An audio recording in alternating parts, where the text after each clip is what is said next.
আসসালামু আলাইকুম আরহামতুল্লাহ। আজকে আমি আয়াতুল কুরসির ফজিলত নিয়ে কথা বলবো।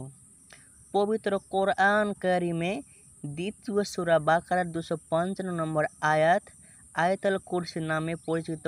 এই কোরআন কারিমে প্রসিদ্ধ আয়াত। পুরো আয়াতে আল্লাহর একাত্মবাদ ও মর্যাদা ও গুণের বর্ণনা থাকার কারণে আল্লাহ তাআলা এই আয়াতের মধ্যে অনেক ফজিলত রেখেছেন। কোরআন কারিমের মধ্যে সবচাইতে ফজিলতপূর্ণ আয়াত এটি।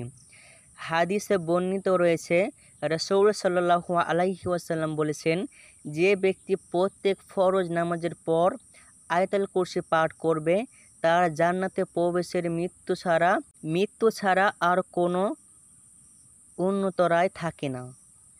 5 ওয়াক্ত ফরজ নামাজের পর এই আমল করা কোনো কঠিন বিষয় নয়। আমরা অনেকে মুখস্থ পারি আয়াতুল কুরসি, যারা পারি না তারাও মুখস্থ করে নিতে পারেন। আবু হুরায়রা রাদিয়াল্লাহু তাআলা আনহু বলেন, রাসূল সাল্লাল্লাহু আলাইহি ওয়াসাল্লাম আয়াতুল কুরসি কোরআনের অন্য সব আয়াতের সর্দার বা নেতা। আয়াতটি যে ঘরে পড়া হবে সে ঘর থেকে শয়তান বেরিয়ে যাবে। আলী রাদিয়াল্লাহু তাআলা আনহু বলেন, আমি রাসূল সাল্লাল্লাহু আলাইহি সাল্লামকে বলতে শুনেছি, যে ব্যক্তি প্রত্যেক ফরজ সালাতের পর আয়াতুল কুরসি নিয়মিত পড়ে তার জান্নাতে প্রবেশে কেবল মৃত্যু ছাড়া কোনো বাধা নেই। যে ব্যক্তি এই আয়াতটি বিছানায় শুয়ে সময় পড়বে, আল্লাহ তার ঘরে, প্রতিবেশীর ঘরে এবং আশপাশের সব ঘরে শান্তি বজায় রাখবেন।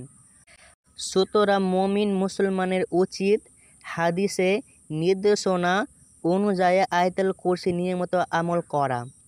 প্রত্যেক ফরজ নামাজের সালাম ফিরানোর পর আয়াতুল কুরসি তেলাওয়াত করা আর নিয়মিত মহান আল্লাহ তাআলা দুনিয়ায় বজনজর থেকে নিরাপত্তা দান করবেন আর পরকালে জান্নাত দান করবেন। আমিন।